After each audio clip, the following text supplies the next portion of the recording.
Good morning Kenya, this is Kenya News Alert and I'm your host of Zulfa. Karibuni sana, the show is Morning Tea Show. Today is on the 14th of March 2025 and I do welcome you people. I hope that you had a wonderful night and you're having a wonderful morning too. Welcome, I am here with who? Good morning Kenya News Alert. This is Plains and Felix and I welcome you to the Morning Tea Show. Hello Zulfa. Hello. Yes, you good? I'm good. I'm good. I can't complain. Oh, you can't complain? Yes. That is good. That is good. So, okay.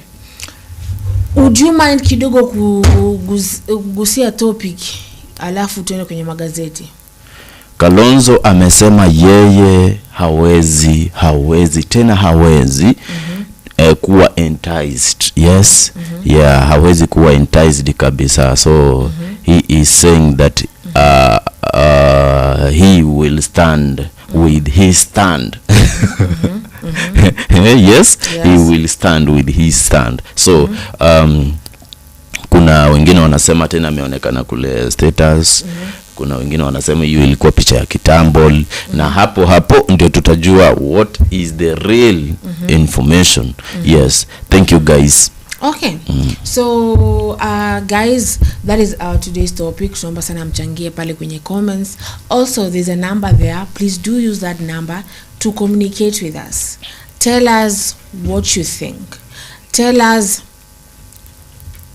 how do you feel about the entire situation. Also, you could just tell us, you could just say hi, Kenya News Alert, okay? So the number is on your screen. You could text on WhatsApp, you could call on WhatsApp. You're free and you're welcome. Ni choice yako. So let us go directly to magazeti. That is Taifa Leo. Okay. Ruto ahidi kufuata ada ya kitambulisho ahidi kufuta hada ya kitambulisho iliyowekwa na Kindiki alipokuwa waziri. And then kuna teknolojia yaendesha Ramadhan mara hii. Alafu kuna 8 wakamatwa gari la msafara wa Ruto lilokuwa likiua raia jijini. I think yesterday we touched on that one but we didn't get deep on it. So let us start with you Ruto alafu tutafika mpaka hapo.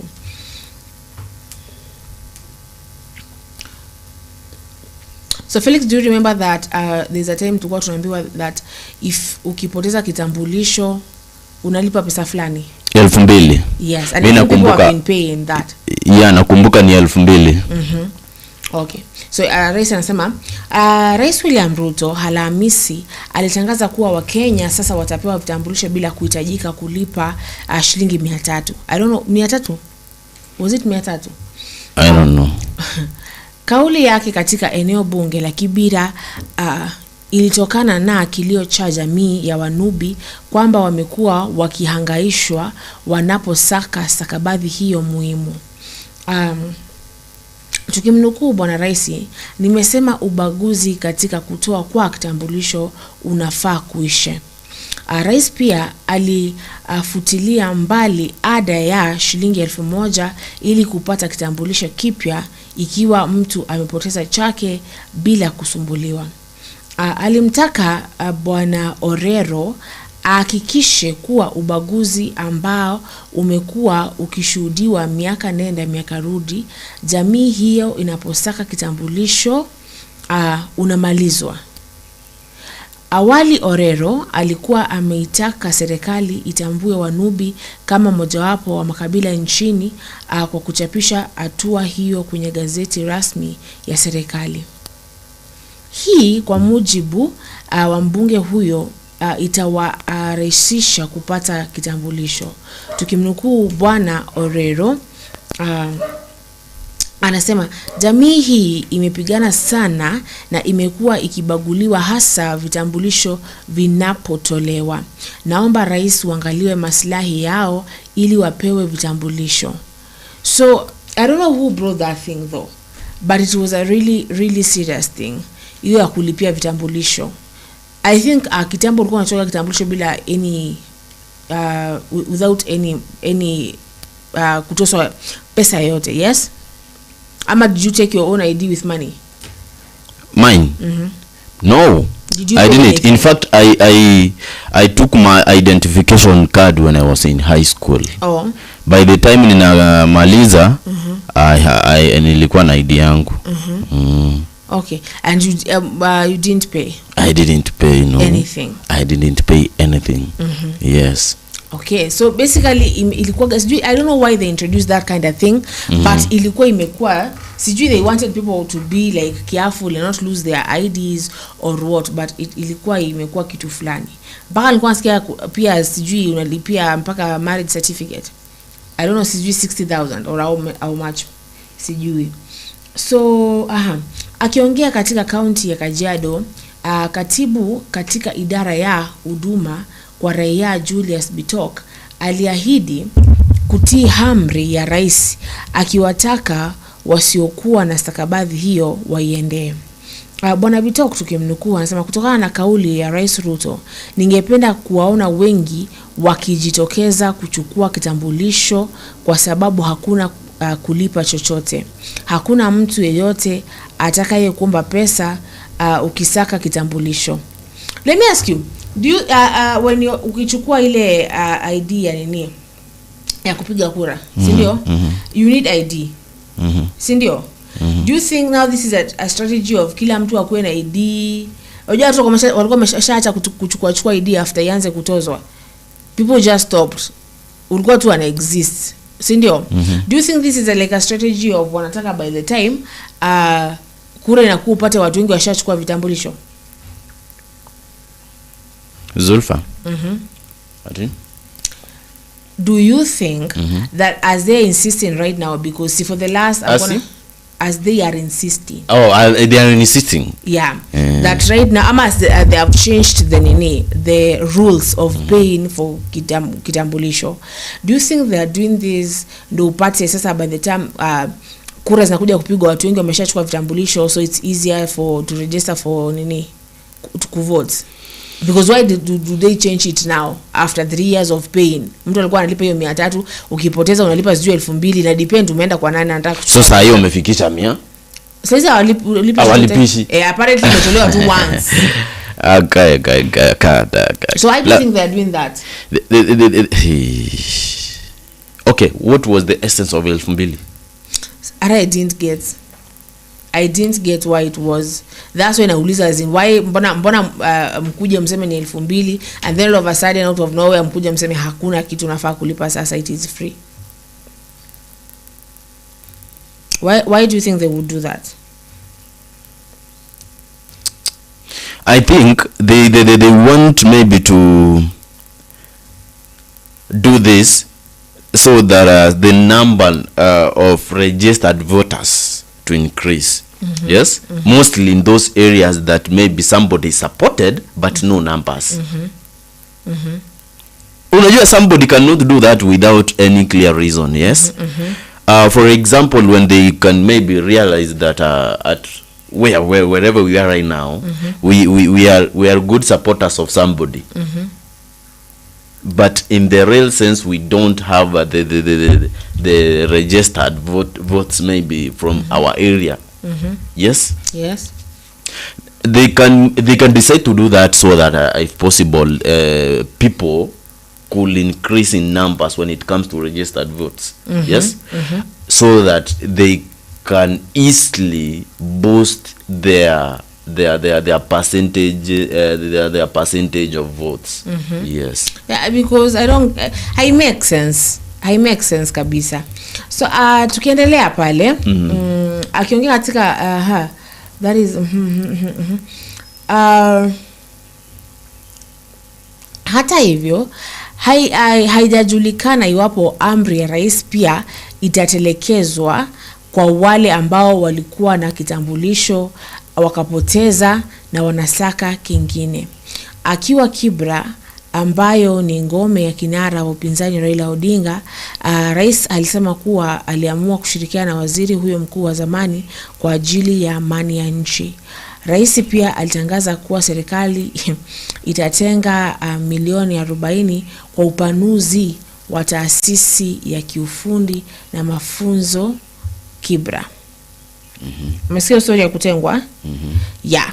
So we won't get much into that, but I hope that they really do mean it. Okay.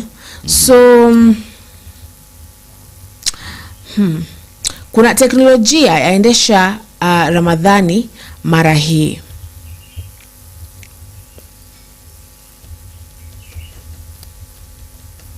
Huku mamilioni ya waumini wa Kiislamu ulimwenguni wakiendelea na mfungo wa mwezi mtukufu wa Ramadhani, baadhi wameeleza jinsi teknolojia inavyochangia kwa hali mbalimbali kufanikisha mfungo ikilinganishwa na hapo awali. Hapo awali Waislamu wangetegemea mwadhini msikitini, ratiba zilizochapishwa za kufunga na hata matangazo ya vyombo vya habari. Hila mambo yamebadilika, kisa kikiwa ni teknolojia. Waumini sasa wanaweza kufuatilia ratiba hizo za mwezi mtukufu kupitia kwa rununu zao, apu za kuonyesha sasa saa za kufunga, na vile mahubiri na mafunzo ya kidini kupitia kwenye mtandao wa kijamii, kando na mbinu zile za zamani. Sheikh Omar Buya wa Mombasa anaungama kushuhudia mabadiliko hayo moja kwa moja, kwani vyombo vya kidijitali vimerahisisha jinsi Waislamu wanapokea nasaha na mwongozo wakati wa Ramadhani. Tukimnukuu, anasema ya kwamba teknolojia imebadilisha dunia kuwa kijiji kidogo. Licha ya watu wa mataifa ya mbali sasa wanaunganishwa na simu za mkononi. Kwetu sisi wahubiri imekuwa hata rahisi kutoa mahubiri wakati wa Ramadhani. Natoa tu mahubiri na Waislamu kote nchini wanayapata bila taabu. Anaongeza kuwa vijana wenye ufahamu mzuri wa kiteknolojia msikitini wamekuwa wakipeperusha mahubiri moja kwa moja wakati wa mafunzo ya darasa, huku wengine wakirekodi kwa simu zao na kisha kuyapeperusha kwenye mitandao ya kijamii. Kando na mitandao ya kijamii, apu za simu za kusaidia waumini wasio na ratiba zilizochapishwa na za kufunga zinatumika kuwasaidia Waislamu kujua wakati wa kuanza kufunga na wakati wa kufuturu. Aidha, hapo kama vile Ramadan Badi, Muslim Pro na nyinginezo pia zinawakumbusha Waislamu kukariri vifungu vya Quran, kuomba na kuwasaidia waumini kufuatilia mfungo kwa mapangilio. Kwa mujibu wa B. Salam Hathman, ambaye ni mwalimu wa shule ya msingi ya Mshiu iliyoko Olungalunga, kaunti ya Kwale, teknolojia imemsaidia sana kukuza imani wakati huu wa Ramadhani. Anasema kuwa alifungua kundi la mtandao wa kijamii wa WhatsApp ambalo limemsaidia yeye na waumini wengine kutoka humu nchini kuungana na kutiana moyo wakati wa Ramadhani. Tukimnukuu Biathman, anasema katika kundi hili huwa tunamshana ili tufanye maombi ya asubuhi. Wengine ukimbilia simu zao wanapoamka na wanapata kumbushwa kuwa wakati huo ulipaswa kuwa wa maombi. Anaeleza kuwa kundi hilo pia hutoa makumbusho ya maombi tofauti yanayopaswa kufanya mchana kutwa na kuwasaidia Waislamu kuwa waaminifu katika mwezi wa Ramadhani.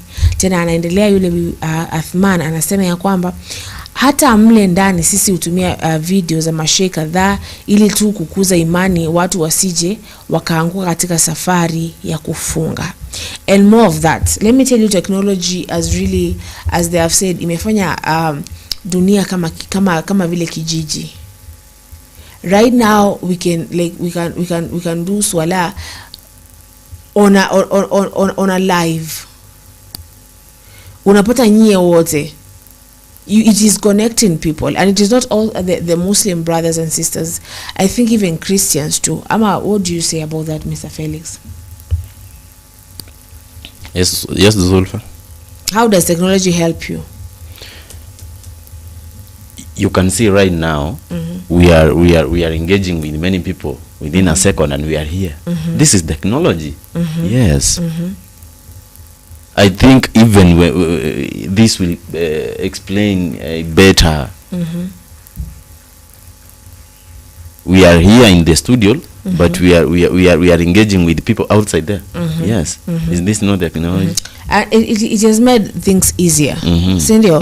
Because tukisema mabaya pia tuseme mazuri, because right now I don't have to write a letter back home. I just call, and after I call, everything inakuwa tu ipo sawa. Sindio? Aya, let us move forward to the next thing.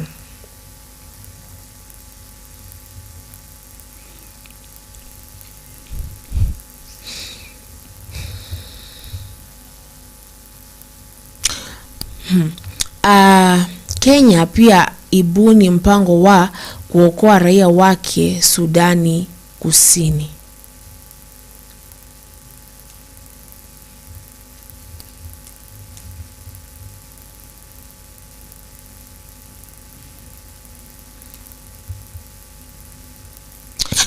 Sina hakika kiongozi wa majeshi ya Uganda Generali Muhoozi Kainerugaba ana akili timamu, lakini ninafurahia anavyotutobolea siri za nchi yake mtandaoni.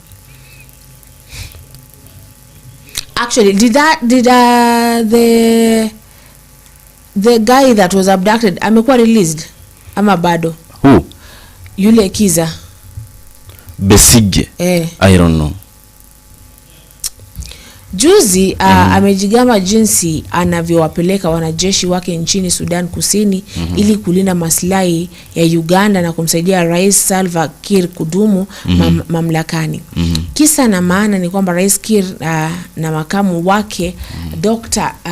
Riek Machar wamekosana tena kwa mara ya ngapi. Sijui anaenda Sudan Kusini kukatokea vita vya wenyewe kwa wenyewe. Rais Kiir anayeongoza serikali ya muungano kati yake Dr. Machar na makundi mengineyo amewafukuza kazi na kuwakamata baadhi ya washirika wa makamu wake huyo. Hatua ambayo imeleta hali ya taharuki nchini humo. Ikizingatiwa kwamba Uganda imewahi kuwapeleka wanajeshi wake Sudan Kusini mara kadhaa, na wakati mmoja wakauawa zaidi ya 50 kwa siku moja. Inabidi tujiulize ina maslahi gani ambayo inalinda huko. You know, Sudan has been fighting for a very long time. So nani alipeleka that Ugandan pastor walichukuliwa wangapi? Walipeleka 50 of them died in one day. In one day? Yeah. Army from Uganda. Army from Uganda. Yes. Died in one day. 50. Are they not well trained? I'm just asking, you know. I'm just asking. Yes. Had 50 of you, and I'm sorry. Were they ambushed? I don't get. So, like, unasikia if 50 people, ni nini wanaendelea bado kupeleka watu huko? What are they lindaing there? Si ndio? 50 of them, 50. Unasikia swali jingine ni kujiuliza ni iwapo Kenya ina maslahi yoyote Sudan Kusini, hasa kwa kuwa imejitia hamnazo taharuki hizo, kana kwamba vita vikizuka havita tiadhiri kwa vyovyote. Ikiwa kuna nchi ambayo inapaswa kujali kuhusu maslahi yake nchini Sudan Kusini kwa wakati huu ni Kenya. Makuzi ya taifa hilo changa yanategemea zaidi utulivu nchini Kenya, kwa kuwa miamala yake mikuu ya kibiashara ufanyiwa Nairobi. So basically, civil war ikianza it will affect Kenyans, it will affect a lot of people. Yes, a lot of people. But is it like, why are people fighting? Umerealize watu na fight one sana. You know, when people try to fight, they are trying to protect their own interests. But that fighting a civil war. Haiwezi leta hiyo. What is happening? People die. You know, hakuna any kind of war that is good. Hakuna. And we should try and avoid all zote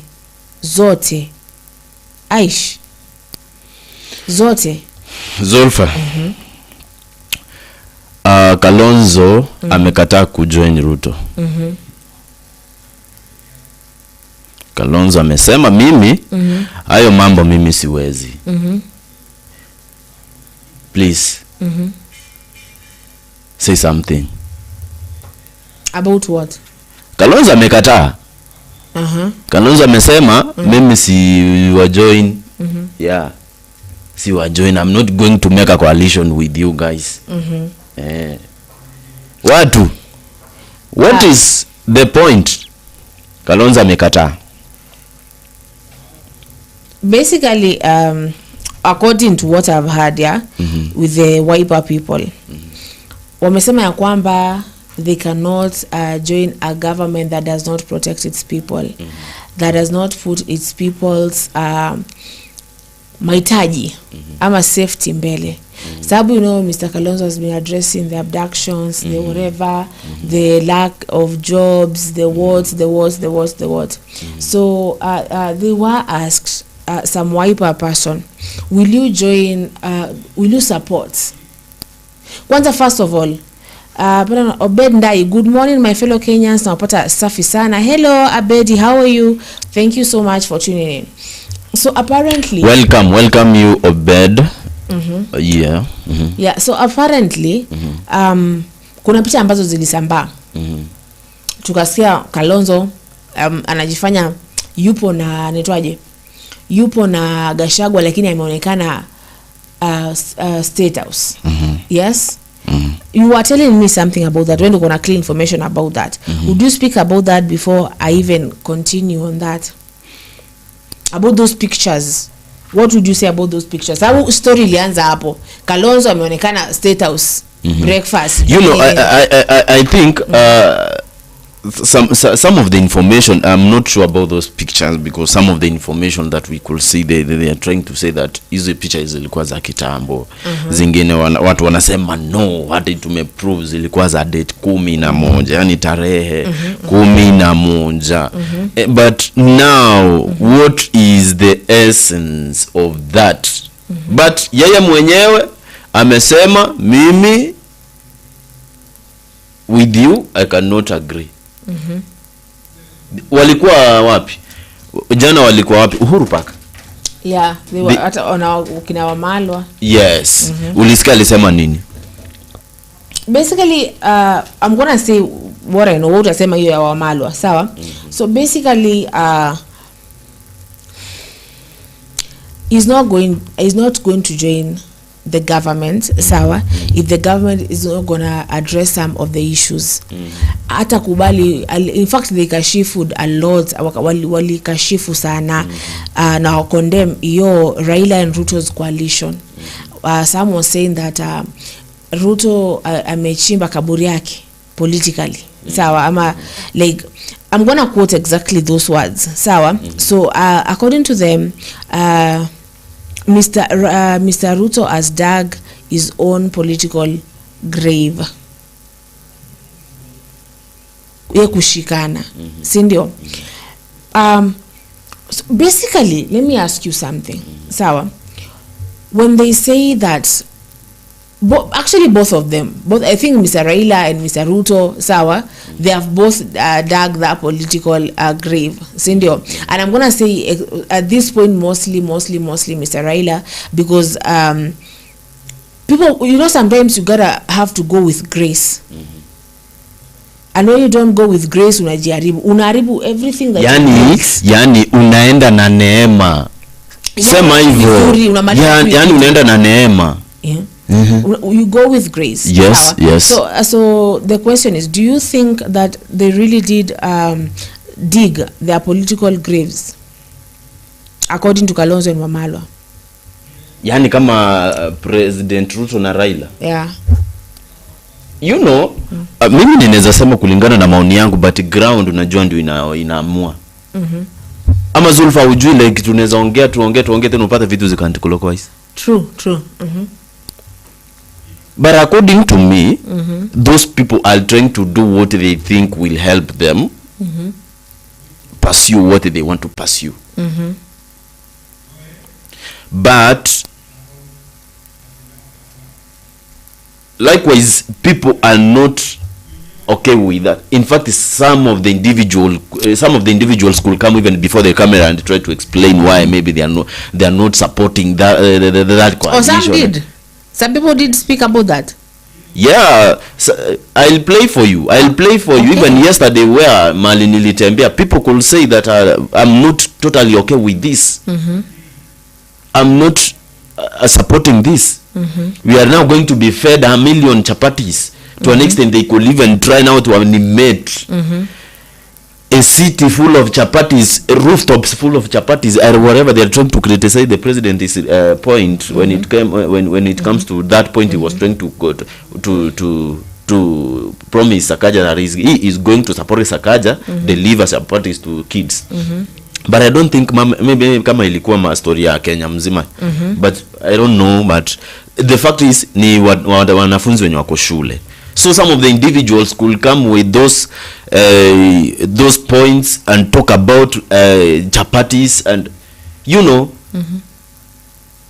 if they really made this coalition, ebu kwanza wajaribu kutafuta compensation ya wale watu wenye waliumizwa wakati wa abductions processes and wakati wa maandamano if possible. At least wajaribu ku clean hiyo shida. You understand? Yes. So basically, you let me play for you a certain footage ya Kalonzo yesterday. Yes.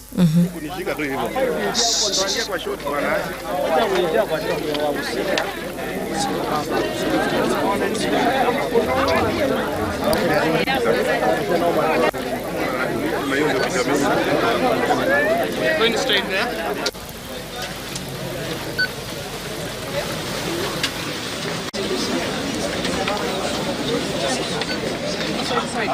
Thank you. Just the picture, please.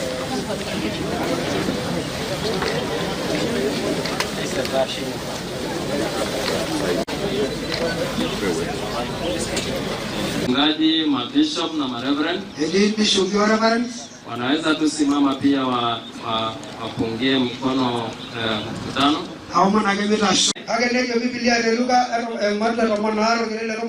Inasema nami nawaambia ninyi rafiki zangu. Ibrania 9:27-28. Ya kwamba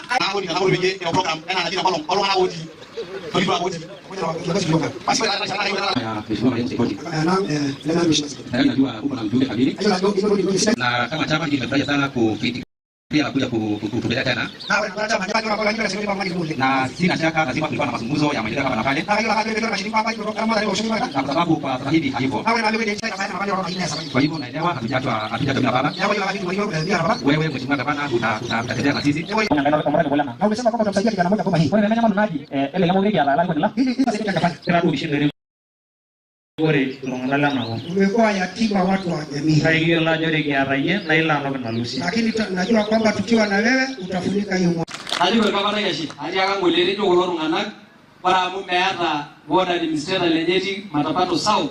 Nje ya uniende bebi rumana asisia ili nepo. Ajo ya mwero woro mwele ru tukiwa le kinijage ewa gena. Tani go shikara kama ngani kibia. Hapo ngaramo ngini. Elikore, dona igwa ngamara. Nene kwa kama yeni wa lori gande timbo tutafadhali. Nienda show. Nao mbona hii reverend Maleki kama iberu twende bege arandiki. Reverend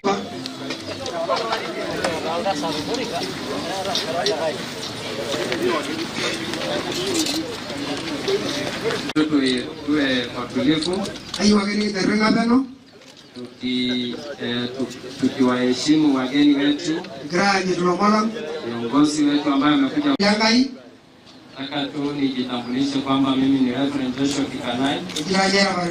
Naona kiongozi wetu gavana. Naona wiper. Kumekuwa kila mahali katika social media in the last 2 days. Mambo ya ajabu. Kalonzo huyo ako State House na Ruto. Kalonzo huyo hata niliposema this thing is not correct, watu wanatoa maneno.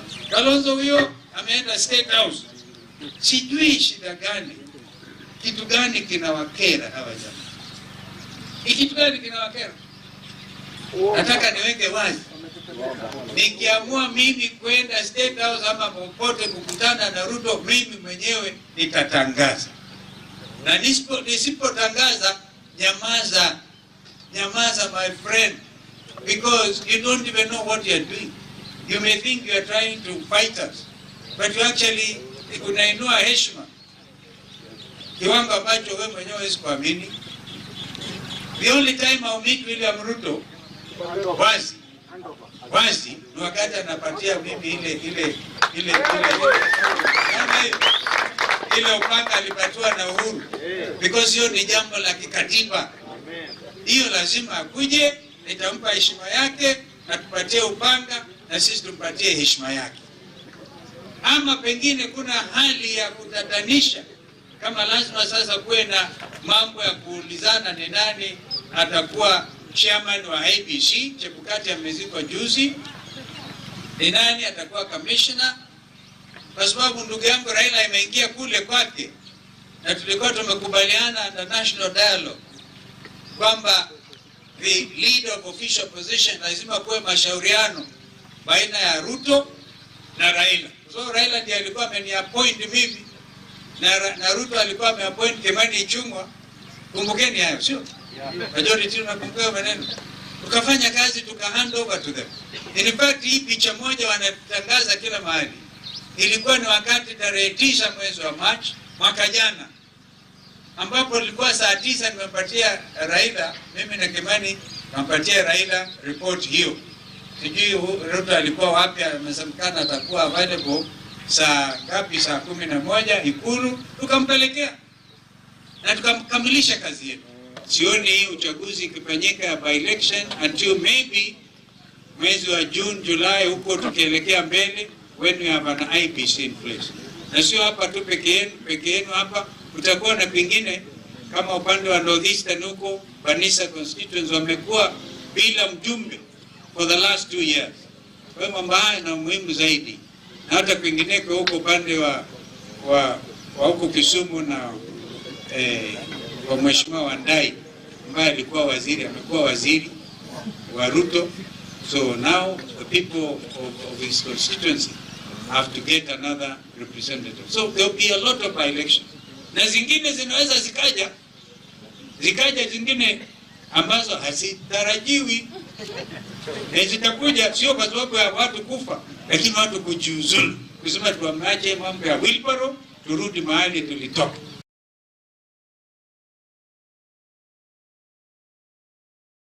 If you stop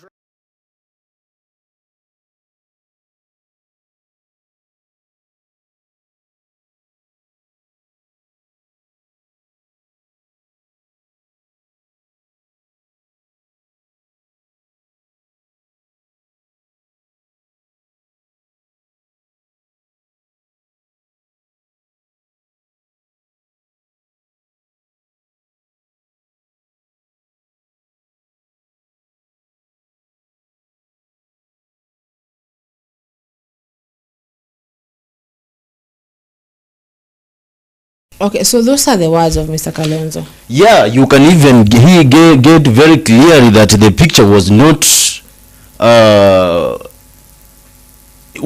a recent picture. It was a picture which was shot date 9 of the other year.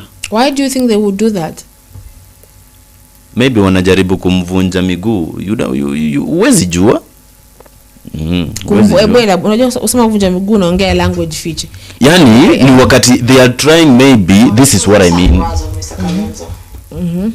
This is what I mean.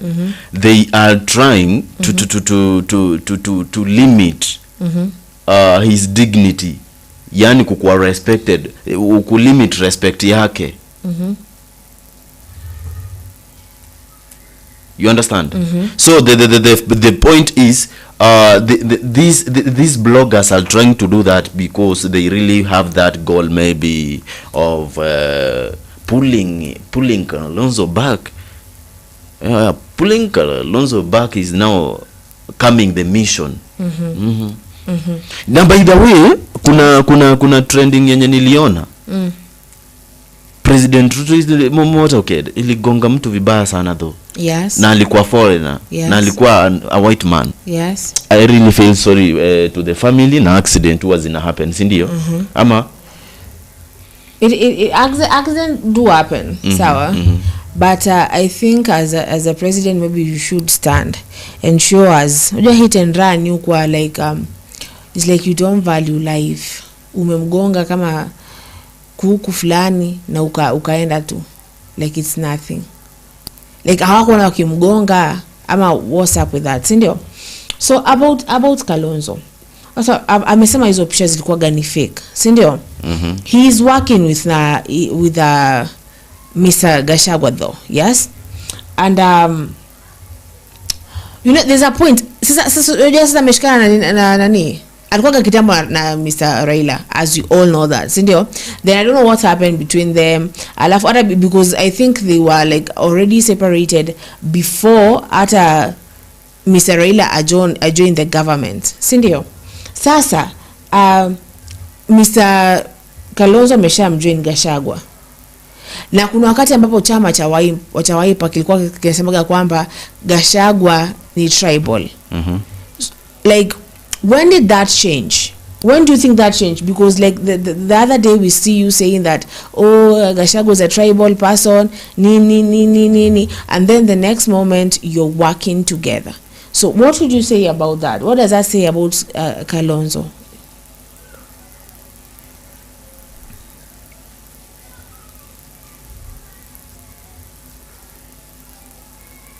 Zulfa, why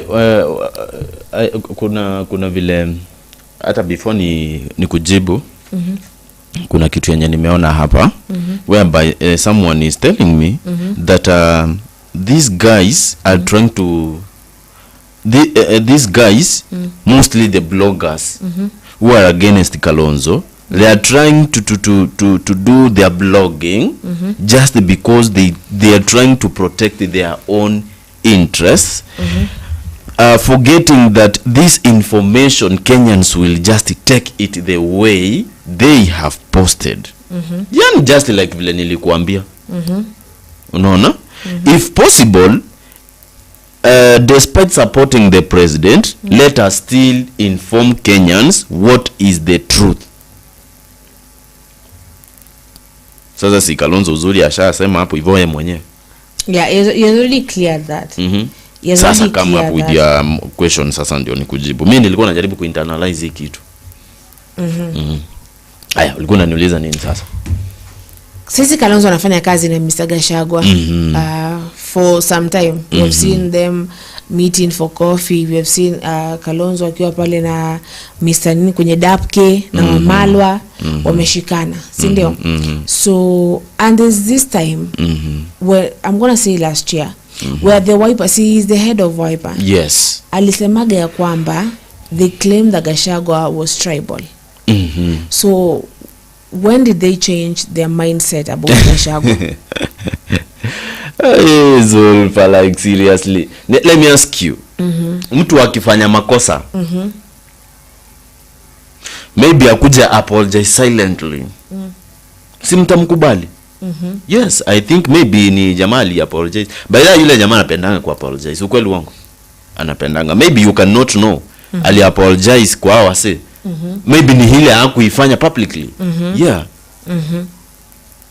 But when they claimed that is tribal, unajua hawa watu si mambo ya kwetu kwa, it's not like us eti tunakosana hapa alafu tunaambia na pole. These people, the statements that they make, they do matter. Like watu wanangoja kuwasikiza. It's like when a parent stands there and they start speaking, you are absorbing, like you're like a mattress ambayo umwagiwa maji, una absorb kila kitu. So you just don't go claiming that this person is tribal and then the next moment you're working together. It is good for all, forgiveness and all that. Sawa. But why do you think though they chose? We had this discussion here where we said that Kalonzo amefanya kazi for the longest time with Mr. Raila and I remember someone came akatuambia kwamba in fact ni 15 years wamefanya kazi na 50 na Raila 15 years, Kalonzo supporting Mr. Raila. So we all know about Kalonzo supporting people and how far he can go. Sindio? So like do you think he will now start doing the same with Gachagua? Like sasa atasimama hakwe behind Gachagua? And why useme mambo ya forgiveness, why is he working hata si mambo ya tribal na nini? Why do you think now he has chosen, what has he seen with Mr. Gachagua mpaka choose kufanya kazi na yeye? Ani vile alichoose Gachagua hadi kufanya kazi na yeye, I think ni kwa sababu they came to realize that guy could show us some of the aspects which some of the principles, yes, which are very strong when it comes to personal principles that are positive. Maybe kwa sababu at some point they could maybe claim that guy is straight. Ni msemo ukweli. Yes, maybe that will be the reason why they could choose to work with him. So you wanna okay, well, kuna Obed anasema ya kwamba Raila aliba nyota ya Kalonzo, Mudavadi, Eunice Wamalwa and Wetangula. So hope for Kenya is Matiang'i, Kingmaker, Rigathi, Gachagua. Sawa. But about actually Obed, about your story ya Mr. Matiang'i, sindio? I think jana ulienda kutembea and you said that you were talking to people about that. What are people saying about that? About story ya Matiang'i? Sababu Obed anasema is a kingmaker. But what are people saying pole kwenye streets? Matiang'i kuna watu wenye wanamuappreciate na kuna watu wengine who are not supporting him. Yes? And I think kitu chenye kinawaudhi watu zaidi ni yule jamaa hajasimama aseme ninataka hii kitu. Sasa hadi watu walikuwa nasema like why are we trying to force somebody who is not even willing to stand up and say something? Mmoja akasema like no, I'm just waiting that guy to land at the airport, then I'll go for him. Wengine wanasema we cannot persuade somebody who is just there, who doesn't even want to come up with a point, maybe to convince people that I'm there. Yes. And others could say that Matiang'i will ever make a good servant but not a good leader. Magumu kweli. A good servant how? Like what do you mean by that? Somebody who can I mean this Matiang'i could make a good person who can be sent to do something. Yes. Who can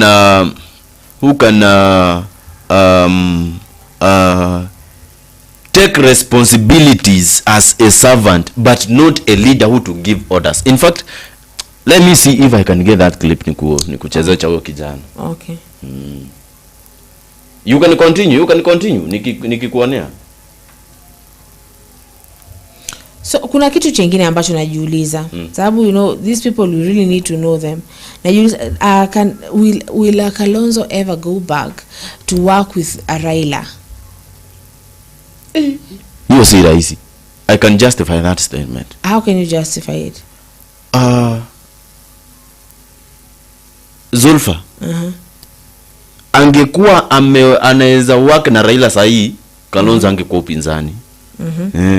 Kitambo tena sana. Wangeanza unaona that day yenye Raila ali-launch. Alikuwa anasherehekea siku launch. He was celebrating the 20 years of the political party ODM. Na Kalonzo hakuwa. You really you need to think about that. Do you think it's because of Raila's choices of like joining the government, the same government ambaye amekuwa criticize all that time? Amejoin the same person ambaye you know Kalonzo as venye amesema hataweza kufanya kazi na Ruto. Even I was listening to his people ambao wamesema hawaoni like wakenda kufanya kazi na Ruto sababu as I stated there earlier, I said that Ruto is not protecting the people kwa vitu vingi. tuanze na abductions, tuanze na hizo judicial killings, tuanze na mambo ya SHA, tuanze na kazi ambazo hao vijana hawana kazi. Like there's a lot of things. Sindio? Zulfa, yeah? Let me just play for you the certain footage yenye nilijaribu kumsikiza kijana mwingine hapo hivyo kwa mtaa akipeana mawaidha yake, so that you can listen maoni ya watu vile wanasema. Yes? Okay.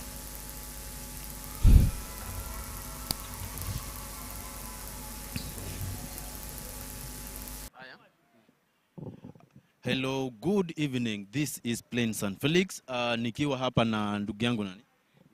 Songe hapa onekane vizuri. Songe hapa. Kwa majina naitwa Seme, Wood Seme kutoka Seme.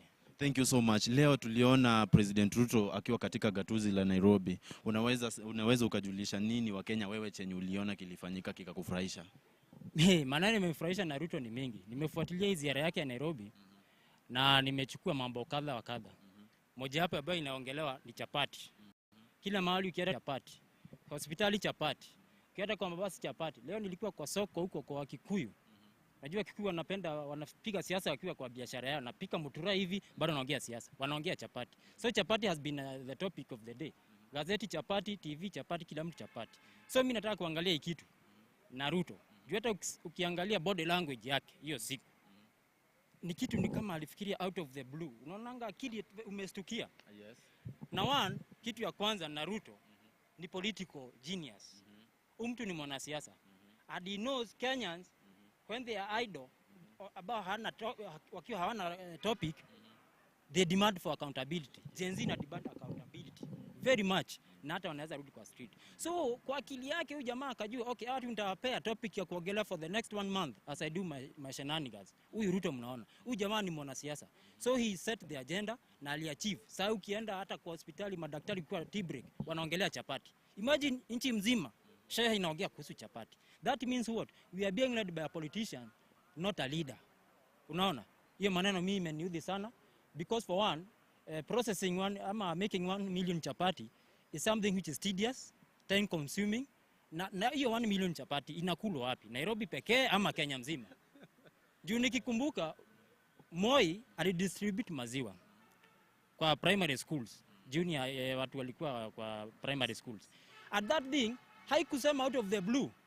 Hii chapati haikuwa kwa manifesto ya Ruto. So I'm wondering, is it a Sakaja issue ama ni Ruto? Kama ni Ruto, basi walikuwa wameketi pamoja watengeneze topic ya Wakenya kuongelea ndio accountability sikue. Ndio sasa huku chini wanapiga madili. Watu ni wanapiga madili mtu wangu. Wanapiga madili ya mabilioni. In the next 2 years yenye zimebaki, Raila Amolo Odinga akiwa pale, at least tunajua Ruto anaweza rekebisha. Juu Raila ni mtu wa watu. Hii madawa ya ARV ilikuwa imekosekana. I'm very sure ikikosekana na Ruto akose kuingia kwa Raila akose kujoin hii serikali. Ruto ni mtu wa kuuza ARV. Lakini sasa najua baba ako na connection. This guy has connection worldwide. Ataenda hapa India, usikia amemwaga madawa za ARV za blood pressure. Na mimi acha nikwambie kitu ya kwanza. Leo nimeshinda huko kwa masoko huko kwa Kikuyu. Na mimi napenda kusikia venye raia chini nasema. Kikuyus have no problem na Raila kukua kwa hii serikali. In fact nilisikia wakisema hata apewe nusu, wanataka hata cabinet ivunjwe. Raila apewe.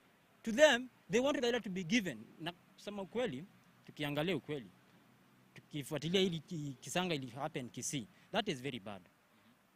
Any political leader hii Kenya anajua umuhimu wa Raila.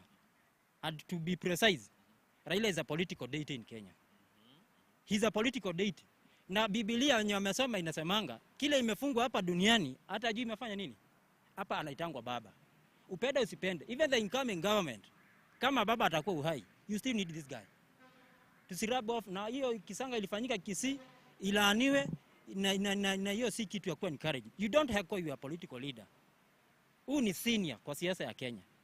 Raila amefungwa miaka 9, ameteseka, watu wamekufa na yeye.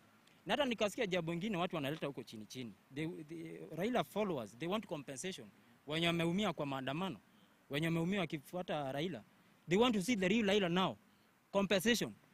Kama uko na alama ya risasi hivi, 2 million. Umekunywa tia gasi ya kutosha umezirai juu ya maandamano, 500,000. Hiyo ni kitu tunataka kuona Raila akifanya. Mimi najua roho ya Raila ata implement, sababu Raila ni mtu akona roho ya utu. Ruto ni mtu wa kufanya biashara na Wakenya. I'm very sure Ruto is a business minded. Na kusema kweli, huyo mtu akikaa tu hivi ni deals anafikiria. So hii maneno ya chapati mnaongelea, mmepewa agenda na akiona imefifia ataleta kipindi kingine. Huyu ni mtu wa vipindi. Sasa ni chapati naongelewa, ukienda kila mahali ni chapati. East Africa naongea chapati. Sasa you as an individual, yes? And maybe who can be a representative of many youths in this city, yes? What can you maybe tell President Ruto shortly, kwa muda mfupi maybe? Ruto, ile muda imebaki ni mingi na ni kidogo. Because sasa na remain just 2 years and a half. So far, hajaona anything meaningful impact. Niambie hata uchukue chokramu yote amelala chini, aone anything anaweza point out ya Ruto, hakuna. So, what miracle itafanyika the next 2 years and a half remain? Hakuna. Sioni. So, kuna msemo inasemekananga, siku jema onekana nini? Asubuhi. Juu hata Ruto kuendea Raila, he's just there for refuge. Amehang kwa koti ya Raila hivi. Sasa Raila akikohoa hivi, Ruto anastuka. Kwa sababu gani? Raila ni yeye amemshikilia pale. Lakini juu sasa Raila ako pale for real. Raila ni mtu wa roho ya utu. Atarekebisha. Hata akiwa huko Homa Bay, ulisikia akisema, alimwambia huyu Ruto nitamwambia acha abductions. Because for real, you cannot swear to kill a population which help you to get that power. Malizia. Hiyo ndio kitu amekosea. Swearing to annihilate a population. Na nikimalizia, nimekuwa kwa hiyo masoko ya sana predominantly ni Wakikuyu wako huko. Na my friend wameachiliwa. Unaona yenyewe ni political witch hunt. Takataka hiyo koti huko Mudhurwa. Wanaishi na takataka na wanalipa ushuru.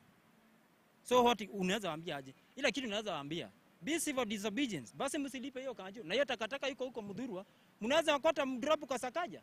Because Sakaja hii serikali ipewa na the same Kikuyu. Let's be real. Mugala mwe lakini haki umpe. Kikuyus built Sakaja from scratch. Unaona? So hata kama Sakaja ana receive orders of kuumiza particular community, be lenient, be human at least. Wakota takataka. Sasa ukienda huko Mudhurwa mlima inatoshana huko. Inzi wanafanya hivi. Chakula mama anakula hivi. Cholera outbreak inaweza tokea huko. Na watu wanalipa ushuru. Hii pesa Sakaja anazunguka nayo yote. Anatoa kwa hii watu. Juzi akasema hawkers wasionekane huko. This is a third world country, kitu ya kwanza. We are dealing with third world country problems.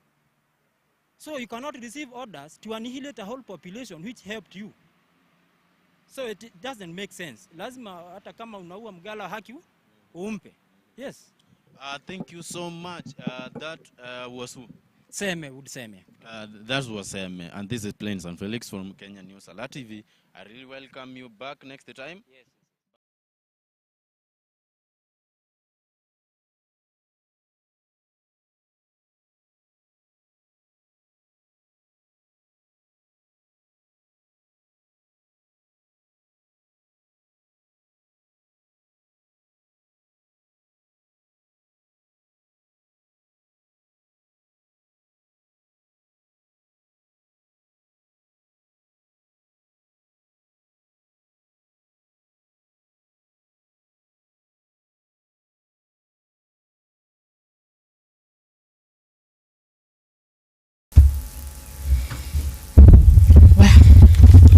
Yes, anajiita Seme. Hayo ndo mahoni ya watu. So you were there, what did you say? Sababu ulikuwa pale kwa ground. Venye alikuwa nakwambia hivyo ungerelate aje?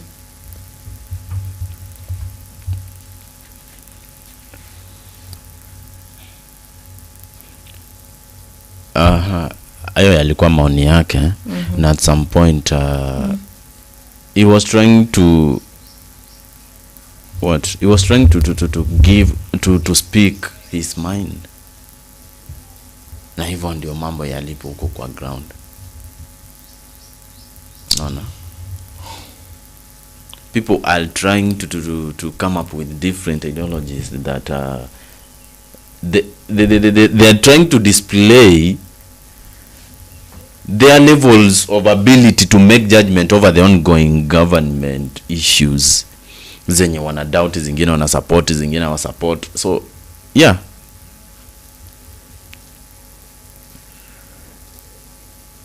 si rahisi.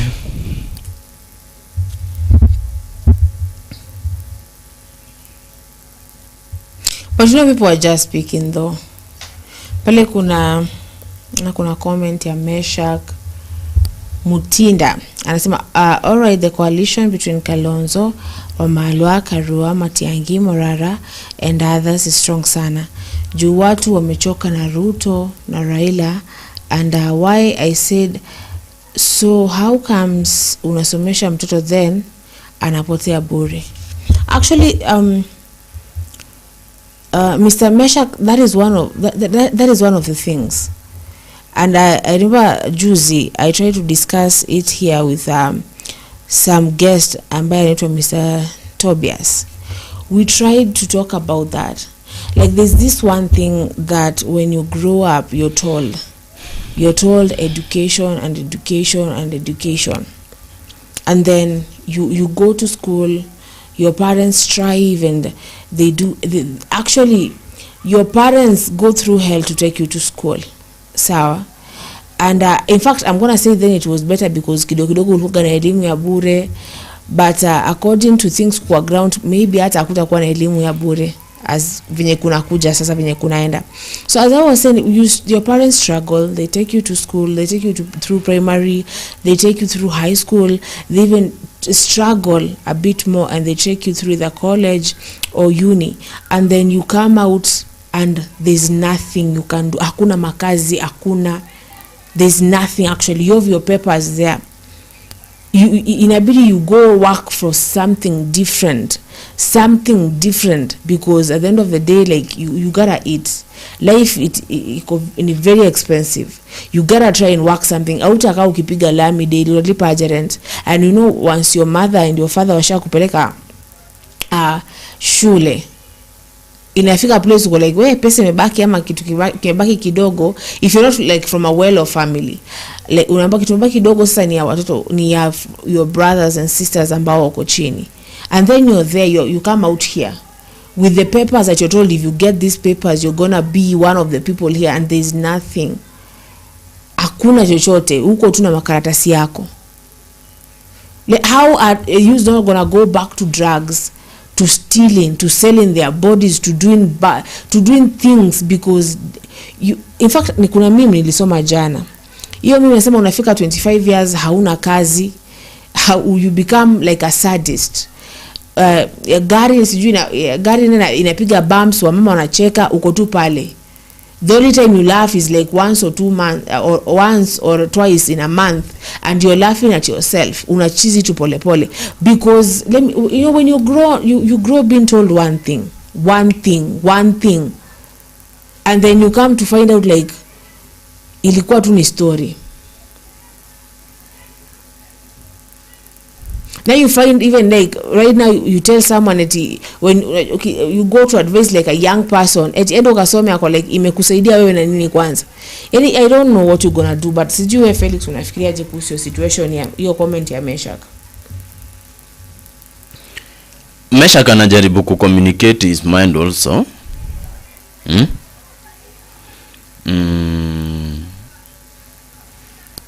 Kwanza hapa mali anasema ni strong sana juu watu wamechoka na Ruto na Raila. And why I said so, how comes unasomesha mtoto then anapotea bure? Unaelewa? It is unajua like inaka kitu inaka as in it is not a motivating.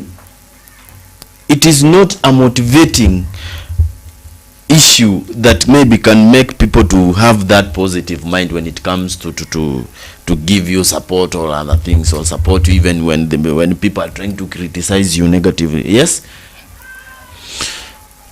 now that these leaders just came together maybe to think how they can do something better than the current government,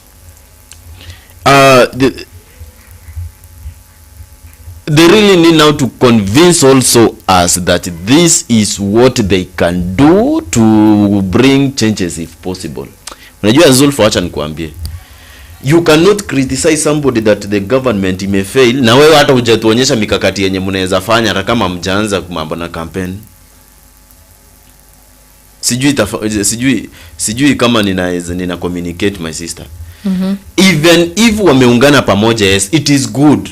And I'm also supporting them.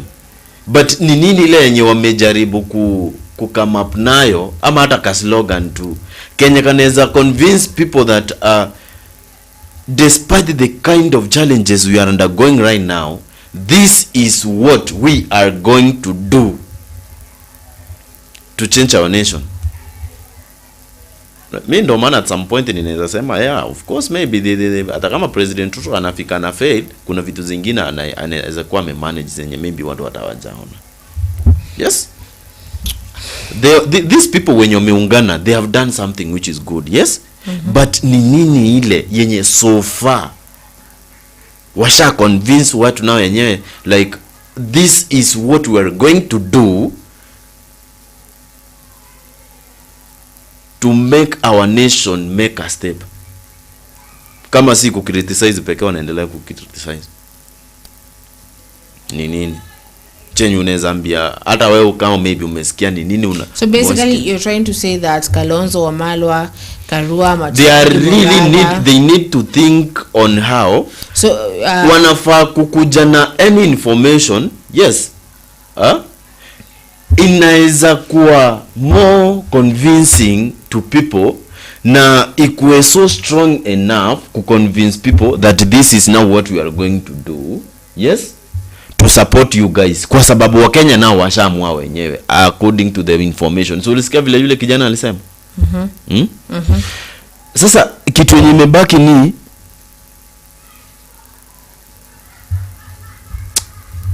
we really need to see something which can maybe convince people. Unanielewa? Mbali na haya yenye yanaendelea ni nini wao wamejaribu kudisplay. Zulfa, kitu cha kwanza, yes, they can even try to come up with any information. You know, I don't even get you. Thank you. If you don't get me, this is my point. Those people really need to assemble themselves, compose themselves, and come up with an information that is trying to convince people that this is what we are going to do to manage. Zulfa, let me tell you, yule kijana wa anaitwa Traore, do you know Ibrahim? Ali launch a company yenye inafanya mambo na gold. Do you think he launched it akiwa ameshafanya coup ama ali launch aje? I launch after ameshafanya kubaku kuja tu ndio mle akasema I'm launching this now as a commander of jeshi, nimekuja nimeona launch. He had to do a coup first. So when you say it, these people, it is they see it you ujui nini I don't get wewe ni nini chenye sikiza ni wamefanya nini so far. Gachagua was like no listen, because umeongea for like 10 minutes. So like when Gachagua alikuwa there standing and fighting and being like speaking, you know, speaking and saying let us akisimama pale akijitolea for all the criticism, for all the danger, mpaka familia yake get attacked because he was there saying release people. I know you have people, you people. That one was fighting for the people. So like what like I don't know where you've been, man. Zulfa, I don't know. Sijui unataka naomba tafadhali nisikize vizuri. Kuna Justin Muturi, sikiza huyo hata nishasoma hiyo message because we don't get you. Nisikize. We don't this get is what I mean. Sawa? Justin Muturi ulisikia alisema haezi attend any cabinet meeting until that issue is sorted. Sawa? Achana na hiyo story kwa sababu vya sinaendelea kushughulikiwa na viongozi wengine. We Benjamin, this is what I'm trying to say, my brother.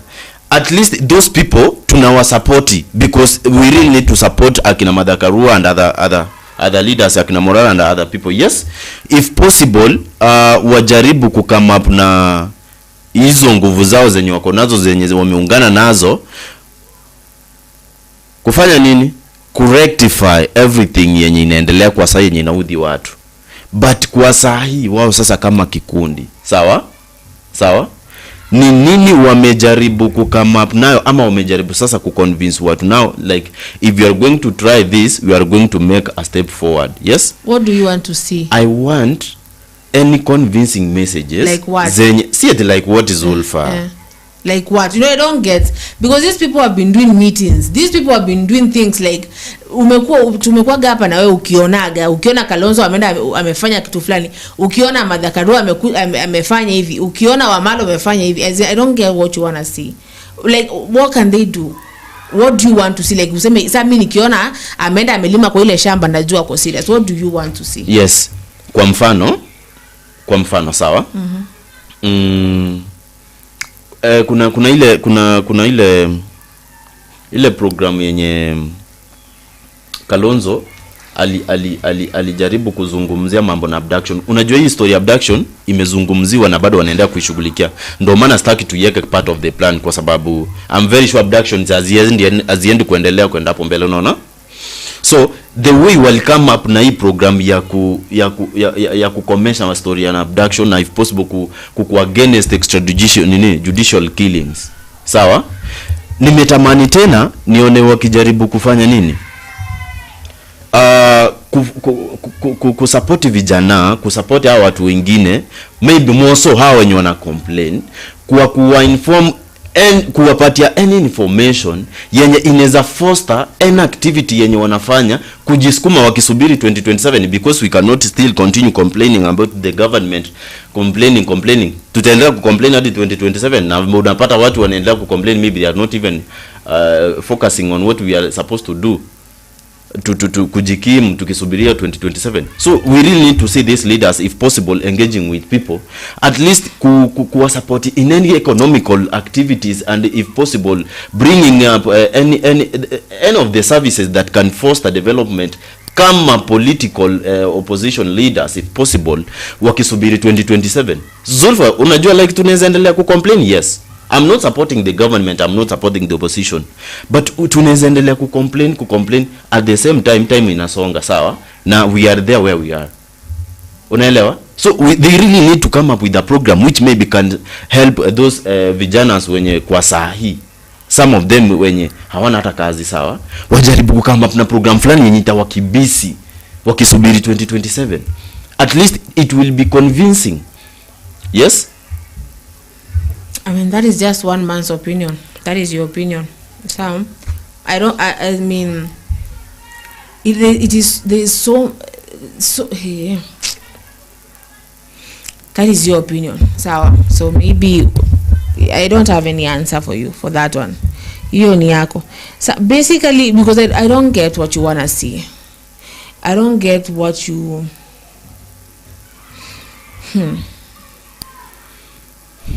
I mean, because I see these people standing out here and fighting for the young people. What kind of jobs are they going to offer? They're not even in the government. What jobs are they going to offer people?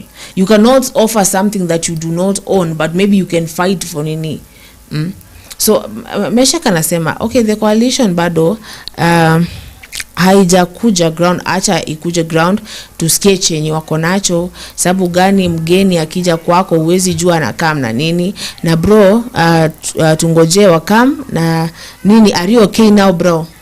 Because hata mimi nataka kuuliza if are you okay, because like they are not hawajaingia, like hawezi mtu akue pale nje then akole kile studio mnafaa kufanya, tunafaa kuona mtu wako pale nje kwa ile studio. What can they do? They're not in the studio, but at least they have like some information that they can fight for, maybe the workers in that studio, but they can anaweza kuongezea mshahara akiwa ako nje. Haizi kuongezea unless akuja kuwa CEO of this studio. Haizi kuongezea, but since kama alikuwa anafanyika kazi hapa kidogo, anaweza kuwa anajua, anaweza kuambia your rights as someone who's working here. But how can they offer you when they're not even there? So we be patient, because I don't know. Kama ukinisikiza vizuri, I just said if they can come with any program. Sasa si tuko na mambo na kama NGO. Sawa? Tunakuanga na other programs zenye ziko private. And how it a solution aje though? Nisikize. We have got short term solution. Like we don't need short term solutions right now. We need like one solution inasaidia. Unajua ndugu yangu, sikiza, Mesha kanasema aje tuwapati time wakuje, sawa? Mimi enyewe nayo ni kweli. We really need to give them time.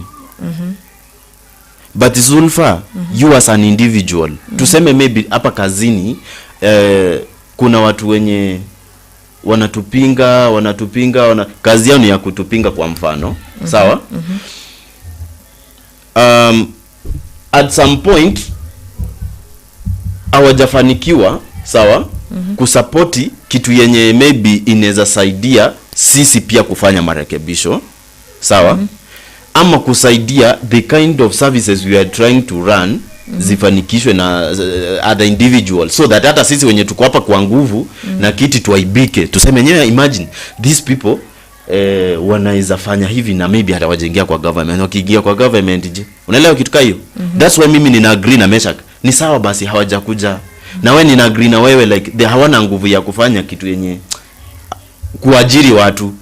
I'm not saying opposition ianze kuajiri watu, itawapatia ofisi gani sasa?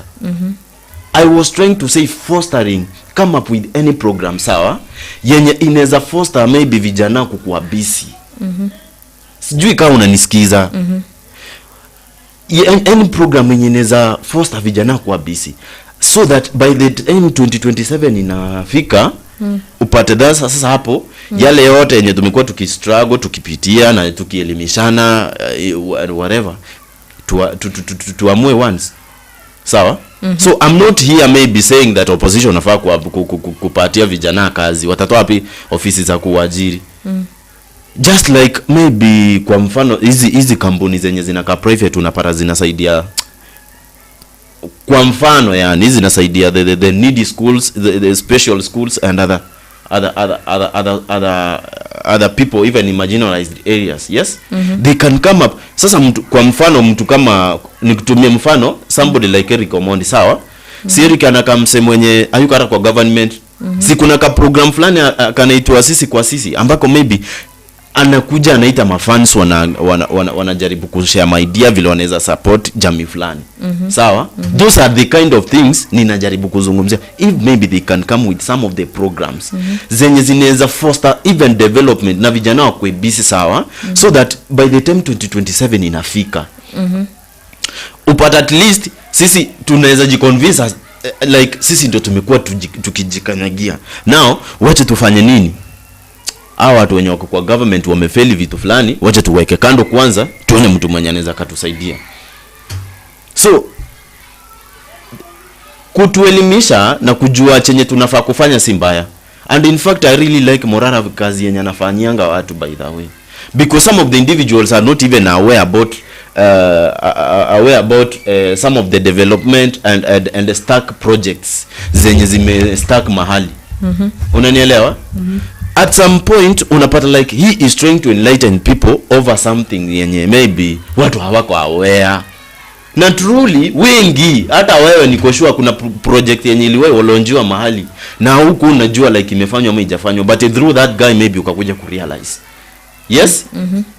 They are doing good work. Mtu kama nani anaitwa nani? Rigathi Gachagua anaendelea kuenlighten watu kuhusiana na vitu zenye zilikuwa zina happen kwa government, na mostly akakuja kufanya watu wakakuja kuelewa some of the information zenye hawangejua. Zulfa, like a country we cannot stick on complaining. Sawa? We really need now to think on how to come with the solutions zenye zinahusiana na hizi complaints zenye tuko nazo. Tuko na nguvu, yes. Na hiyo nguvu tutaiapply wakati imefika 2027. So what do you really want us to do is to just relax and still complain about the government instead ya kujaribu kuona kitu yenye tunaweza fanya tukisubiria 2027.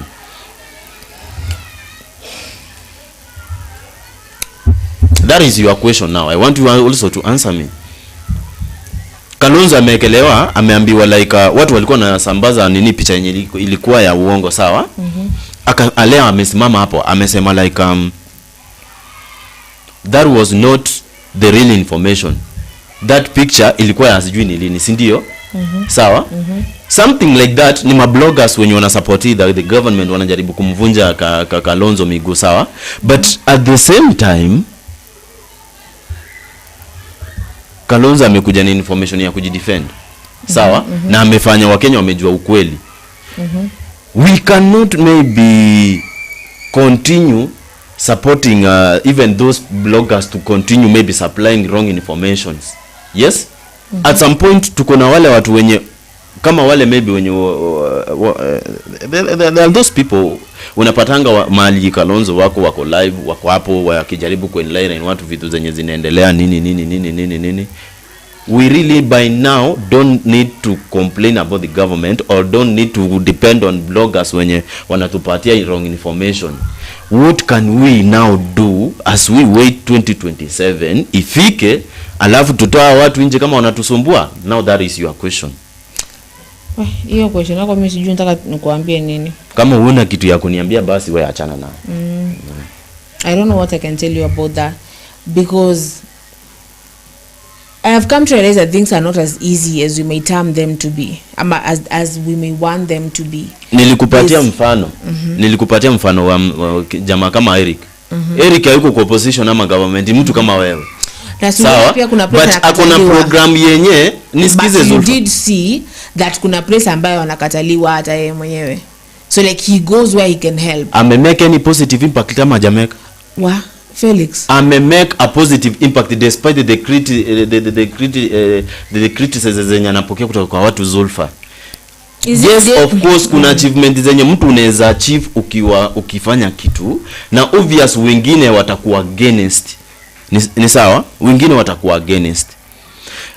Watu wengine kukuwa against, it never meant that now you really need to stop or avoid maybe doing the same thing. Yes? Unanielewa? Hata kama anapingwa, he is trying to do something which is constructive, na anajaribu kusupport the community. That's why na mimi nilisema if possible, our beloved leaders wenye tunapenda sana, akina Martha Karua and the team, if possible, if they can be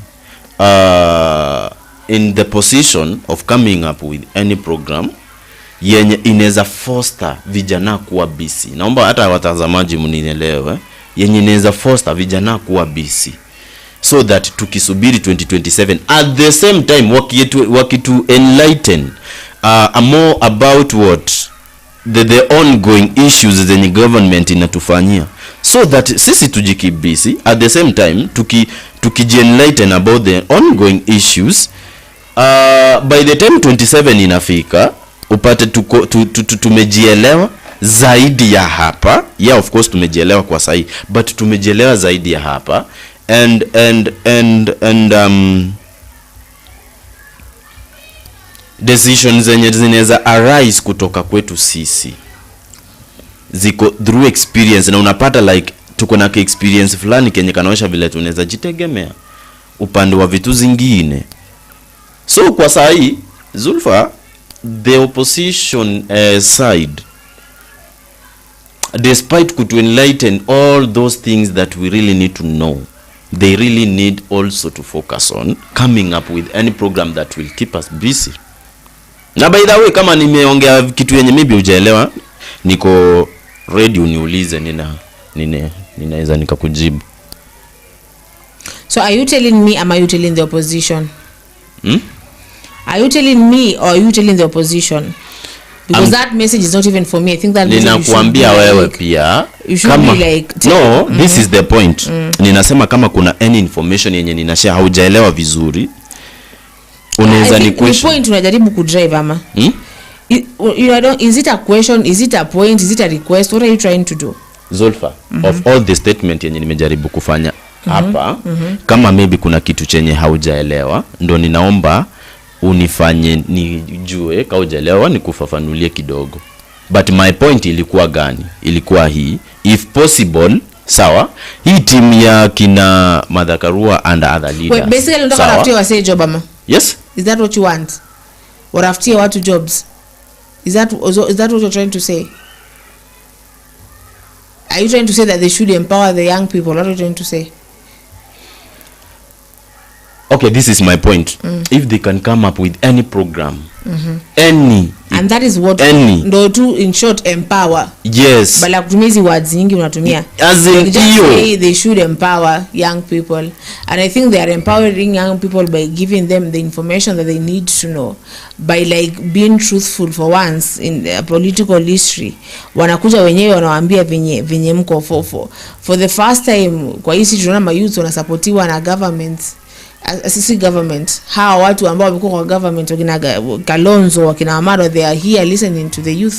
So that is, I'm going to say that is step by step. You can't fly without even walking. It can never happen. So give them time to figure things out. But it's not like a safe zone for them. At government akubali tu wakuja waanze kufanya vitu, even though it is not. It is not. Kama mtu kama Gachagua anafanya tu meeting ya kuongea na watu wanatumiwa tear gas, unadhani nini atafungua ikubalike? Step by step. They will not fly. Kwanza watu watembee, wa crawl, wa figure out vitu watakwao. But the thing is, they empowering us by telling us things, by giving us information. Kwa kutoa zile siri ambazo hata hatukuwa tunazijuaga kitambo. That is empowerment. I don't know what you want, but maybe in future, maybe in next year or whatever, things are gonna be nini. But for now, let them, vimeambiwa na mesha, kuacha watu wafike ground kwanza kidogo kidogo. But all in all, good points. Nikuulize kitu. Kufika ground watafika sawa. Kwa saa hii. Yes? Kwa saa hii.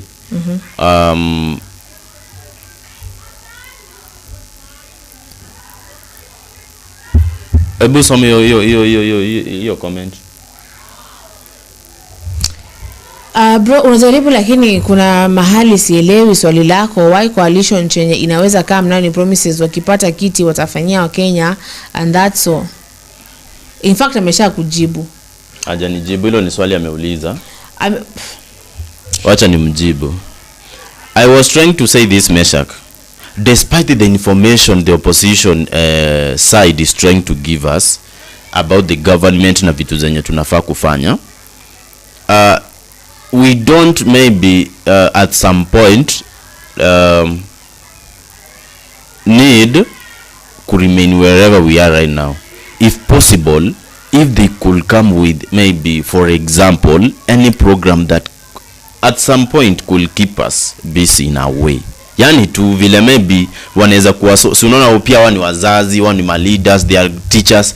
So if they can come, if possible, not a must, yes, if they can come with any program that will foster maybe the, youths and other people to be busy kiasi,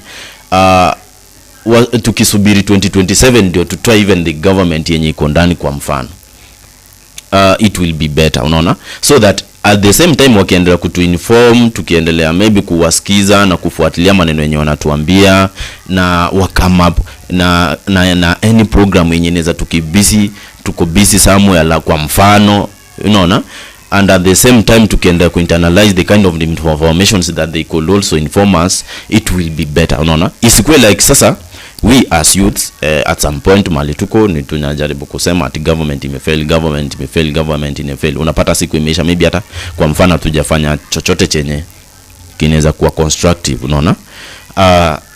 Inaweza kuwa better, at least if possible, you know, they are leaders and they have got many ideas.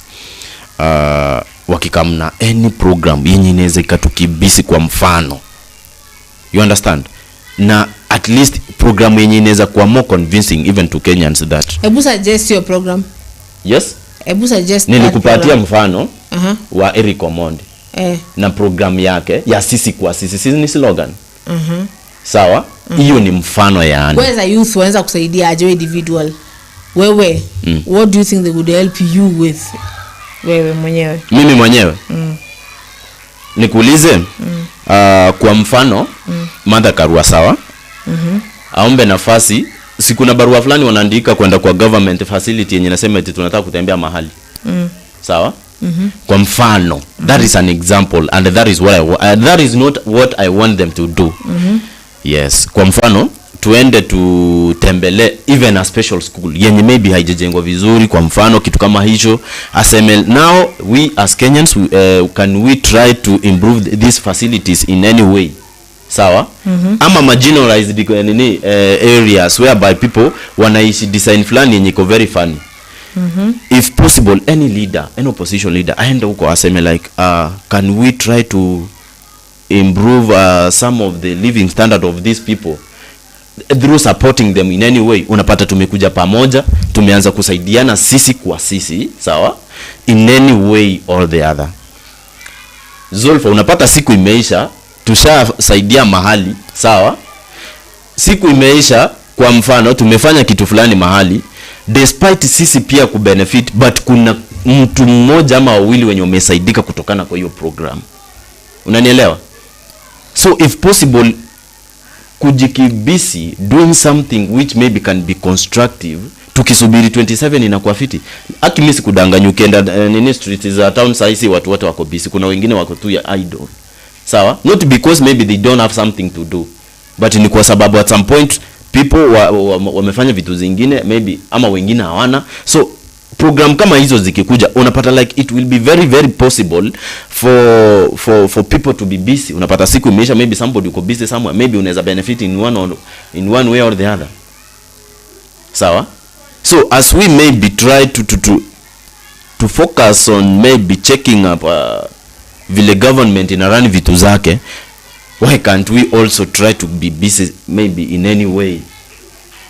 Yes? Let me tell you the truth. If they can try that by coming up with any program yenye inaweza tukibisi, any program yenye inaweza kwa development of the country, at the same time push the government. Akisikudanganyi, utaona hata vile one of the leaders anaweza tokea hapo mwenye ako so strong enough ku support the country in terms of development. Mbaya sana.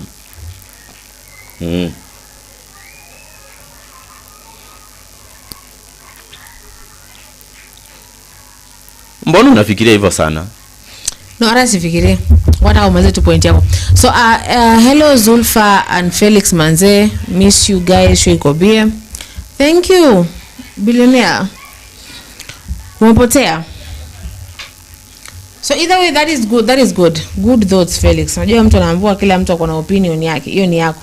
Maybe kidogo if you meet someone like Gachagua, you ask them, you request something like that, maybe they will listen to you and try to like hajaribu kufanyia atacho kufanyia. So sawa, so ule anakuambia amekuelewa, so that is good. Now as we go back to the topic, yes, yeah, leo.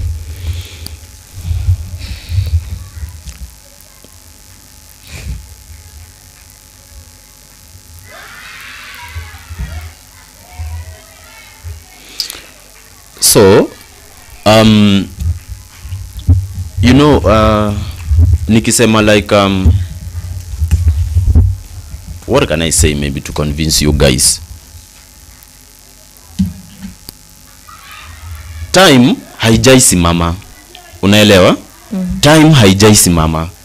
Na at some point vile time haijasimama, we don't need to let any available time to just go and come to pass. For example, if possible, tujaribu kutumia the available time if possible kufanya chochote kile ambacho chenye kinaweza saidia anyway. Tusibaki tu tukicomplain maybe tukicomplain tutacomplain upate some of the issues zimesimama na maybe hatujasaidia. So thank you so much my friend, kama umenielewa nina appreciate pia. That is what I was trying to say. If the opposition can come up with a program yenye inaweza even mock the government. Unajua kuna kitu chenye mtu unaweza fanya hadi waibishe mtu fulani mwenye anadhani eti yako capable. Unanielewa? Kuna kitu yenye opposition inaweza come up nayo truly, na ikifanya wala ya government itaibika.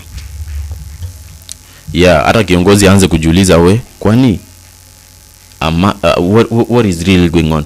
Zulfa, yeah, so Kalonzo alikataa. Alisema like if possible I cannot join you guys. If possible now Kalonzo aende huko nyuma waelewane kabisa na wenzake, if possible wa force any issue yenye wanaelewa inaweza kuwa so good and developmental to the country. I think that is what I could maybe share with you guys.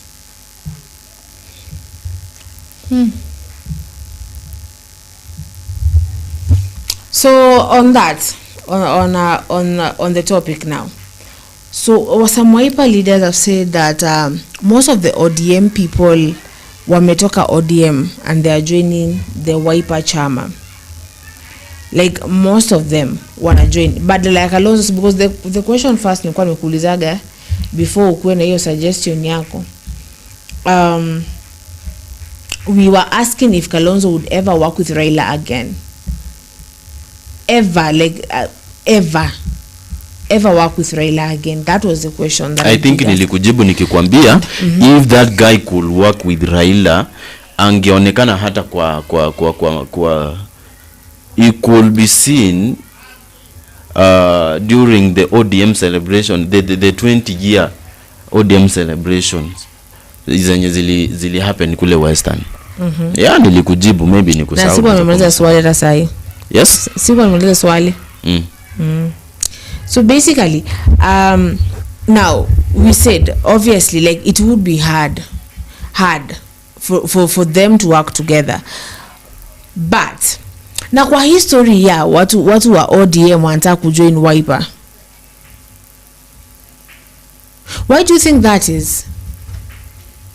Why do you think they would leave ODM and join Wiper wakati Wiper haipo kwa serikali na mkurugenzi wao ambaye ni bwana Raila, the leader of ODM, amesha join?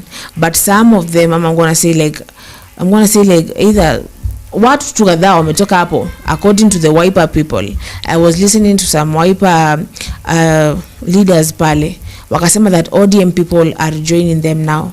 So why do you think that is?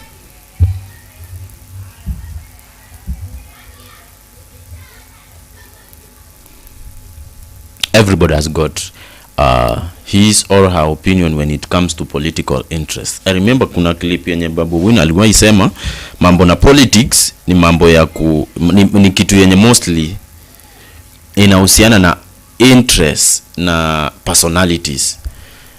When somebody anaweza acha party ya ODM kwa mfano, kama wanataka kuacha naenda kujoin Wiper, the person anaweza kuwa ameona chenye alikuwa anataka kwa political career yake, so maybe ni anataka kuavoid some of the issues zenye hayuko sawa nazo. Ni kama the right to vote, you have got the right to go wherever you want, as long as it makes you happy and feel respected in any way. Sawa?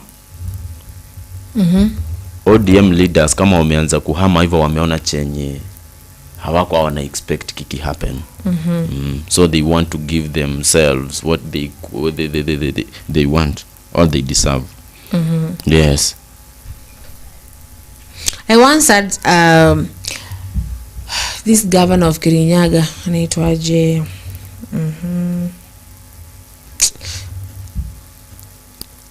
who is the governor of Kirinyaga, that madam, what is her name? Waiguru. I once heard Waiguru say that being outside of the government is not really good. Now seems alisema kuwa nje juu ya ndani ya government kabisa. Aliambia watu wa Kirinyaga kukua nje ya government it is not good as you think. Sawa. And bado I still heard Baba say that the kila wakati tear gas, this time ameamua kuingia kwa government. Hapa kuna huyu mdada mmoja anasema hello Zoo, akola like but Zoo, what is wrong with joining the government? Ama do we just like seeing people die and fight? Anasema I believe in Raila and I think Raila did the best thing, because if he couldn't have joined the government people would still be fighting. So achana story ya kina Kalonzo, sijui na kina Gashagwa, hao ni watu ambao they don't want what is best for Kenya. What would you say about that? Do you think that people, because hao watu wako hapa nje, they don't want what is good for Kenya? Ama everybody should join the government because everybody wants what is good for Kenya? What would you say about that comment? I think joining the government or not joining the government is not a crime. Just as I said before, when somebody really understands what the person wants in his or her political career, it at some point okay, this is a spirit that can control somebody to make the judgment that the person is comfortable of. Joining the government or not joining the government will not maybe be the reason why somebody cannot have the comfort zone that the person may need to deserve. So kama maybe mtu anaweza amua kujoin government hivyo hakuna sababu, maybe kama yeye kwa political career yake ni alikuwa anataka if possible apate mahali anakula vizuri, sawa. Na kuna yule mmoja mwenye anaweza taka hapana, wacha mimi ni join government kwa sababu nataka ku contribute in development, sawa. Na kama kuna yule mwenye hawezi taka ku join government, anataka maybe kuenda kukaa opposition, maybe ndiye akue akifuatilia vile government inafanya kazi, so that haikuwa akikumbusha, sawa. But I don't think wherever you are my sister, ni mwanamke, wherever you are my sister, joining the government is not wrong, but what is the reason behind the joining? What is the reason behind the joining that government? What is your common goal when it comes to that question? So if possible, by doing anything that maybe you think is right for you, it is because you really know what you want from what you are trying to do. Yes. But they did say they joined each other so that Kenya might have peace. That's why they joined each other. Walishikana. In fact, there's this story bado yenye Ruto alisema hivyo, bado alisema they joined mikono ndio kukuwe na amani Kenya, hawataki vita anymore. That's why. Hata before Raila shake hands na President Ruto kulikuwa na amani Kenya, Zulfa. Yeah, but that is what they said. I am quoting them. Kulikuwa na amani, only that mtu mwenye angevuruga hiyo amani ni mwenye angeanza tena kuleta stories zenye zinakaa funny hapo katikati. Kwa mfano, so don't take this as a serious point yenye sasa mimi ninajaribu kupeana kama mfano. Raila angekosa kuchukua AU, arudi hapa Kenya tena aanze kuleta mambo yake ile ya kupinga, sawa. Ingeleta vurugu, sawa. Vile alikuwa ametulia, amani ilikuwa Kenya. Vile alitulianga those Genesis wakaprotest, wakamaliza wakaprotest, baada amani ilikuwa Kenya, sawa. Only that issue ya abduction yenye ilijaribu kuleta tension kidogo, yenye hata Raila hakushughulikia sana. Ni ile tu alisema aje amekataza president. Hata hatuko sure kama maybe he meant what he was trying to say. So before hata hiyo handshake amani ilikuwa Kenya. Mbali na hizi vitu simple zenye zilikuwa zina happen, mambo na abduction, nasikia watu wana complain abduction. So I don't think maybe your story ilikuwa inajaribu kuleta amani. Acha tu tuseme like ilikuwa inaleta amani juu hivyo ndo walisema. But amani ilikuwa before hiyo handshake yao. Si tulikuwa tunapenda Raila hadi tunamsubiri. Tuone kama anaweza win AU. Amani ilikuwa Kenya, Zulfa. So Mesha kumtia anasema na leo mko sawa kabisa, mbarikiwe sana. Tashukuru. The young billionaire anasema I understand, but Felix nani sasa anaweza nani, let me talk like Peter Selassie. Hakuna. So basically there's no one good things, but no one is going to do that right now. No one is going to do anything like that for now. Maybe wakisha enter government, maybe after we give them the seats, maybe after kumesha fanya vitu nyingi sana, because as we said, we really need to clean house. But we do hope. So there's something that I'm getting right now. It's an update, and at least 13 people have been confirmed dead in the Miga area, Molo, along the Nakuru Eldoret highway. This following a tragic road accident in the area involving a trailer and a Kitale shuttle matatu. We are so sorry, man. Condolences to the families of the people who have lost their people. Na pia takuwa tunasemea dua ambao wapo maybe wameponea na majeraha. That is really sad. So because we have like roughly 9 minutes, what do you have to tell the people as we wrap up the show? Nataka kusoma message yenye imekuja hapa. Anaitwa David K. David K anasema those people who could be too much complainers were ever losers. Sawa? I really think that despite the complaints that these people could rise, they also need to come up with a program that can also foster young men and women to be exactly vile ngona sema. Sawa? Yeah. So David K, that is what I was also trying to share, despite maybe being in that position of maybe trying to complain about what is really going on. We really need to remember that we need to be busy somehow as we wait for 2027. Ulikuwa unasema something? Na nimekwambia waambie watu kitu ndio tumalize show, time inaisha. Guys, thank you so much for joining us. This is Plains and Felix, and I really welcome you back to the next show. I really appreciate you guys for joining us, and I really appreciate. I love you guys wherever you are. Akina Benjamin Maseso, yes, Maseso. Akina Meshak Mutinda, yes. Young billionaire Obed Ndanyi. Wherever you are guys, I really appreciate and thank you for joining us, and thank you for your contribution too. Wacha tukutane the next show. Okay, so people, thank you so much for how ambao umesoma pale.